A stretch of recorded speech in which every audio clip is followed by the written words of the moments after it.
Freelancing অর্থাৎ মুক্ত পেশা, ঘরে বসে অনলাইনের মাধ্যমে লক্ষ লক্ষ টাকা ইনকাম করা। বর্তমানে চাকরি বাকরির এই খরার বাজারে অনেকে চাইছে ফ্রিল্যান্সার হিসেবে নিজের কেরিয়ার গঠন করে নিতে, তবে সঠিক ধারণা এবং প্রপার গাইডলাইন না থাকার কারণে অনেকে ছিটকে পড়ছে শুরু করার আগেই। বর্তমানে ফ্রিল্যান্সিং সেক্টরে অনেক বেশি কম্পিটিশন বেড়ে যাওয়ায় ফ্রিল্যান্সিং সেক্টরে নিজের কেরিয়ার গঠন করা কোনোভাবেই সমুদ্র পার হওয়ার থেকে কম নয়। সফটওয়্যার হুকে স্বাগতম জানাচ্ছি, আমি অরু। আপনি যদি নিজের পেশা হিসাবে ফ্রিল্যান্সিংকে বেছে নিতে চান তাহলে অবশ্যই ফ্রিল্যান্সিং বিষয়ে আপনার ভালো একটি ধারণা থাকতে হবে এবং দেখতে হবে সম্পূর্ণ এই ভিডিওটি ভালো লেগে থাকলে অবশ্যই লাইক অ্যান্ড কমেন্ট করে আপনাদের মতামত জানাবেন। আর এই ধরনের ভিডিও যদি আপনারা পছন্দ করেন তাহলে অবশ্যই আমার চ্যানেলটি সাবস্ক্রাইব করে রাখবেন। চলুন তাহলে শুরু করা যাক। শুরুতেই বলে রাখি, ফ্রিল্যান্সিং এবং আউটসোর্সিং কিন্তু এক নয়, সম্পূর্ণ বিপরীত। যদি কোনো ব্যক্তি নির্দিষ্ট কোনো কোম্পানি বা ব্যক্তির নিয়োগপ্রাপ্ত না হয়ে এবং নির্ধারিত সময়, যেমন হচ্ছে 9টা থেকে 5টা, গতানুগতিক গতিতে কাজ না করে নিজের ইচ্ছামতো সময়ে অনলাইনে কাজ করে, তবেই সেই পেশাটি ফ্রিল্যান্সিং হিসেবে গণ্য হবে। অপরদিকে কোনো প্রতিষ্ঠান যদি তার নিজের নিয়োগপ্রাপ্ত কর্মকর্তাদের বাইরে গিয়ে কোনো একজন ফ্রিল্যান্সারের কাছ থেকে যদি নির্দিষ্ট কোনো কাজ করিয়ে নেয়, তবে ওই প্রতিষ্ঠানটি আউটসোর্সিং করছে। আশা করি আমি আপনাদের বোঝাতে পেরেছি ফ্রিল্যান্সিং এবং আউটসোর্সিংয়ের মধ্যে মূল পার্থক্যটা কোথায়। আরেকটি বিশাল ভুল ধারণা মানুষের মধ্যে রয়ে গেছে, সেটি হলো ফ্রিল্যান্সিং কোনোভাবেই একটি শেখার বিষয় নয়, এটি হচ্ছে সম্পূর্ণ একটি স্কিল বেসড পেশা। যেমন কোনো টিচার যদি আইসিটি নিয়ে শিক্ষাদান করে তাহলে শিক্ষাগত হলো তার পেশা এবং আইসিটি যে সাবজেক্টটি সে পড়াচ্ছে সেটি হলো তার স্কিল। তেমনি ফ্রিল্যান্সিংকে ক্যারিয়ার হিসেবে যদি গঠন করতে চান, আপনার কিছু নির্দিষ্ট পেশা থাকতে হবে যেটিকে ব্যবহার করে আপনি অনলাইনে সেবা প্রদান করে টাকা ইনকাম করতে পারবেন। নির্দিষ্ট স্কিল বলতে যেই বিষয়গুলোর অনলাইনে চাহিদা রয়েছে আর ইন্টারনেট ব্যবহার করে যে সেবাগুলো আপনি নিশ্চিত করতে পারবেন সেগুলোকেই বোঝাচ্ছি। যদি আপনি নিজের কেরিয়ারটি ফ্রিল্যান্সিং সেক্টরে গঠন করতে চান তবে শুরুতেই আপনার কিছু জিনিস নির্ধারণ করতে হবে। যেমনটা হচ্ছে কোন বিষয়টি শিখবেন, বর্তমানে কোন বিষয়টির চাহিদা কেমন, কিভাবে এবং কোথা থেকে শিখবেন, কোথায় কিভাবে কাজ পাবেন। ফ্রিল্যান্সিং সেক্টরে কেরিয়ার গঠন করার সময় আপনি কি কি প্রতিকূলতার সম্মুখীন হবেন এবং কত সময় লাগবে এই সেক্টরে নিজেকে স্টাবলিশড করতে। যদি আপনি এই বিষয়গুলোর সঠিকভাবে ধারণা নিয়ে ফ্রিল্যান্সিং কেরিয়ারটা স্টার্ট করেন তবে আপনার সাকসেসফুল হওয়ার সম্ভাবনা সবথেকে বেশি। প্রথমে সবথেকে বেশি যেটা ইম্পর্টেন্ট সেটা হলো বিষয়টি নির্বাচন করা। বর্তমানে ফ্রিল্যান্সিং সেক্টরে অনেকে অনেক বিষয় নিয়ে কাজ করছে, তবে অনেক বেশি পরিচিত কিছু সেক্টর নিয়ে আমি আপনাদের কিছুটা ধারণা দেওয়ার চেষ্টা করব। সব থেকে যেটা গ্রোয়িং এবং চাহিদা বাড়ছে প্রতিদিনই সেটা হচ্ছে ডিজিটাল মার্কেটিং। ডিজিটাল মার্কেটিং নিয়ে যদি বলতে যাই, অনলাইনে কোনো পণ্য বা সেবা বিক্রয় করার জন্য নির্ধারিত কাস্টমার বা অডিয়েন্সের কাছে বিভিন্ন ধরনের বিজ্ঞাপন প্রচার করার প্রসেসটি হলো ডিজিটাল মার্কেটিং। ডিজিটাল মার্কেটিং করার জন্য আমরা কিছু টেকনোলজি ব্যবহার করে থাকি। সো আপনি ডিজিটাল মার্কেটিং নিয়ে যদি ফ্রিল্যান্সিং সেক্টরে নিজের কেরিয়ার গঠন করতে চান, ওই টেকনোলজিগুলার একটি বা একাধিক স্কিল আপনার মধ্যে থাকতে হবে। যেমনটি হচ্ছে search engine optimisation, search engine marketing, social media marketing, YouTube marketing, email marketing, content marketing and cost per action, CPA marketing. এগুলো ছাড়া আরও অনেকগুলো টেকনিক আছে যেগুলোর মাধ্যমে ডিজিটাল মার্কেটিং করা হয়। যদি আপনারা এই বিষয় নিয়ে বিস্তারিত আরও জানতে চান তবে অবশ্যই আমাকে কমেন্টে জানান, আমি ডিজিটাল মার্কেটিং নিয়ে বিস্তারিত একটি ভিডিও নিয়ে আসব। এরপর আমি আলোচনা করব গ্রাফিক্স ডিজাইন নিয়ে। আমি গত 1 বছর ধরে গ্রাফিক্স ডিজাইন নিয়ে ফ্রিল্যান্সিং সেক্টরে নিজের কেরিয়ার গঠন করার চেষ্টায় আছি। গ্রাফিক্স ডিজাইনের মাধ্যমে আপনি আপনার নিজস্ব ধারণা বা কোনো একটি মেসেজ, পিকচার, টেক্সট সহ গ্রাফিক্যাল বিভিন্ন এলিমেন্ট দ্বারা আকর্ষণীয় করে মানুষের কাছে প্রকাশ করতে পারবেন, যাতে আপনি আপনার নির্দিষ্ট টার্গেটেড অডিয়েন্স যারা আছেন তাদেরকে আকর্ষণ করতে পারবেন এবং তাদেরকে কোনো একটি মেসেজ দিতে পারবেন। যদি আপনি গ্রাফিক ডিজাইন নিয়ে নিজের কেরিয়ার গড়ে তুলতে চান তাহলে অবশ্যই আপনার এক বা একাধিক স্কিলের অধিকারী হতে হবে।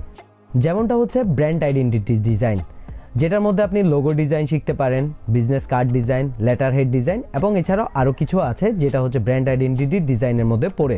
Print design, flyer design, brochure design, banner design, আরও অনেক রয়েছে। Web element design, social media design, web design, poster design, এছাড়াও আরও অনেকগুলো রয়েছে। এছাড়াও আরও কিছু অ্যাডভান্স লেভেলের স্কিল আছে, যেমনটা হচ্ছে UI UX design, motion graphics design, animation design, photo editing এবং ভিডিও এডিটিং শিখেও আপনি গ্রাফিক ডিজাইনার হিসেবে নিজের কেরিয়ার গড়ে তুলতে পারেন। আরেকটি বিশাল সেক্টর রয়েছে যেটি হচ্ছে ওয়েব ডিজাইন এবং অ্যাপ ডেভেলপমেন্ট। আমরা যে ধরনের অ্যাপগুলো ব্যবহার করি বা যে ওয়েবসাইটগুলো ব্যবহার করি, এই ওয়েবসাইটগুলোর বিভিন্ন ধরনের সমস্যার সমাধান করাই হচ্ছে এই সেক্টরটির কাজ। এগুলোর বাইরেও কিছু ছোট ছোট স্কিল দিয়ে আপনি চাইলে ফ্রিল্যান্সিং কেরিয়ার গঠন করতে পারেন, যেমন হচ্ছে lead generation, data entry, content writing করেও আপনি ফ্রিল্যান্সিং সেক্টরে কাজ করতে পারেন, ভয়েস ওভার আর্টিস্ট, এবং যদি আপনি 2টি বা 3টি ভাষা ক্লিয়ারলি বলতে পারেন তাহলে আপনি চাইলে কিন্তু ট্রান্সলেটর হিসাবেও আপনার কেরিয়ার ফ্রিল্যান্সিং সেক্টরে গঠন করতে পারেন। আজ থেকে 2-1 বছর আগেও অনেকেই আছেন যারা হচ্ছে ওয়ার্ড আর এক্সেল ব্যবহার করে টুকটাক লেখালেখির কাজ করে, ফটোশপে ফটো এডিটিং করে এবং হচ্ছে ব্যাকগ্রাউন্ড রিমুভ করে ছোট ছোট অনেক কাজ করে কিন্তু অনেক লক্ষ লক্ষ টাকা ইনকাম করেছে। কিন্তু আজকে এই আর্টিফিশিয়াল ইন্টেলিজেন্সের যুগে এই ধরনের ছোট ছোট স্কিলগুলোর কিন্তু কোনো মূল্য নেই বললেই চলে। আর আপনি যদি নিজেকে কোনো একটি বিষয়ে এক্সপার্ট করতে না পারেন তাহলে ফ্রিল্যান্সিংয়ে কেরিয়ার গঠন করার কথা ভুলেই যেতে পারেন। তাই আগে আপনার নিজেকে কোনো একটি বিষয়ে নিজেকে এক্সপার্ট করে তুলতে হবে, যাতে আপনি ওই ফ্রিল্যান্সিং সেক্টরে নিজেকে দাঁড় করাতে গিয়ে কোনো ধরনের বাধার সম্মুখীন না হন। প্রথমে আপনার মাথায় রাখতে হবে আপনি যে বিষয়টি শিখবেন সেই বিষয়টি নিয়ে আপনার আগে থেকে একটু ধারণা থাকতে হবে, এবং বিষয়টি যদি আপনি শিখতে চান তাহলে অবশ্যই ওই বিষয়ের প্রতি একটা আগ্রহ থাকতে হবে। এই আগ্রহটা আপনার কোন বিষয়ের উপরে আগ্রহ আছে সেটা হচ্ছে আপনি নিজে ভালো জানেন। কখনো অন্যজনে কেউ গ্রাফিক ডিজাইনের টাকা বেশি ইনকাম করতেছে জেনে, বা কেউ ডিজিটাল মার্কেটিংয়ের টাকা বেশি ইনকাম করতেছে, বা ওয়েব ডিজাইনে কেউ টাকা বেশি ইনকাম করতেছে, এটা জেনে যদি আপনি ওটা চুজ করেন তাহলে এটা হচ্ছে আপনার সবথেকে বড় ভুল। এই ভুলটা আমরাও করি শুরুর দিকে, পরবর্তীতে গিয়ে আমরা সেটা আবার শুধরে নিই। কারণ হচ্ছে আপনার নিজস্ব একটা প্যাশনের একটা ব্যাপার স্যাপার আছে। সবাই কিন্তু সব কিছুতে আগ্রহ পারে না, আগ্রহ প্রকাশ হয় না।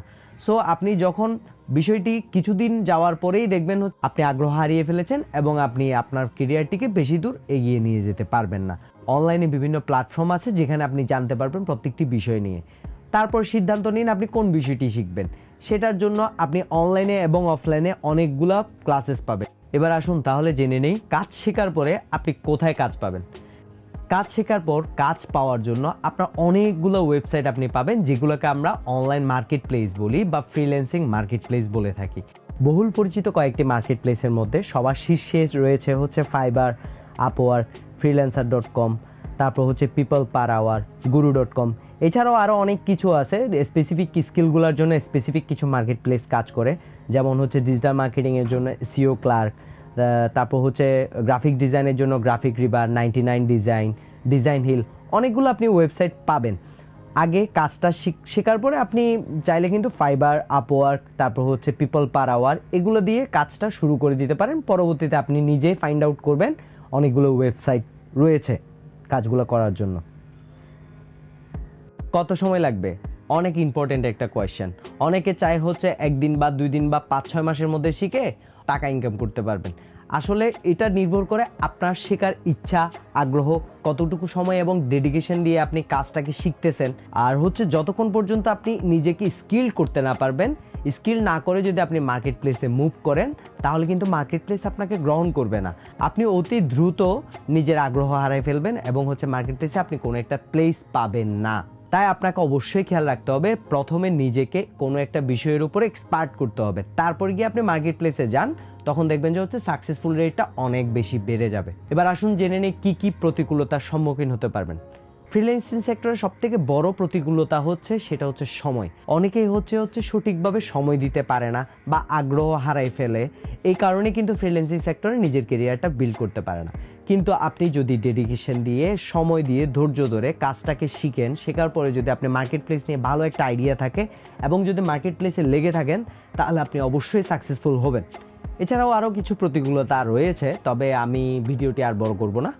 যদি আপনাদের কোনো প্রশ্ন থাকে তাহলে অবশ্যই আমাকে কমেন্টে জানাবেন। আর যদি ভিডিওটি ভালো লেগে থাকে অবশ্যই তো লাইক করবেনই, আর পাশাপাশি একটু সাবস্ক্রাইব করে রাখলে আপনাদের পাশে থাকার সুযোগ পেতাম। তাহলে আজকে এতটুকুই, দেখা হবে অন্য কোনো ভিডিওতে। Thank you.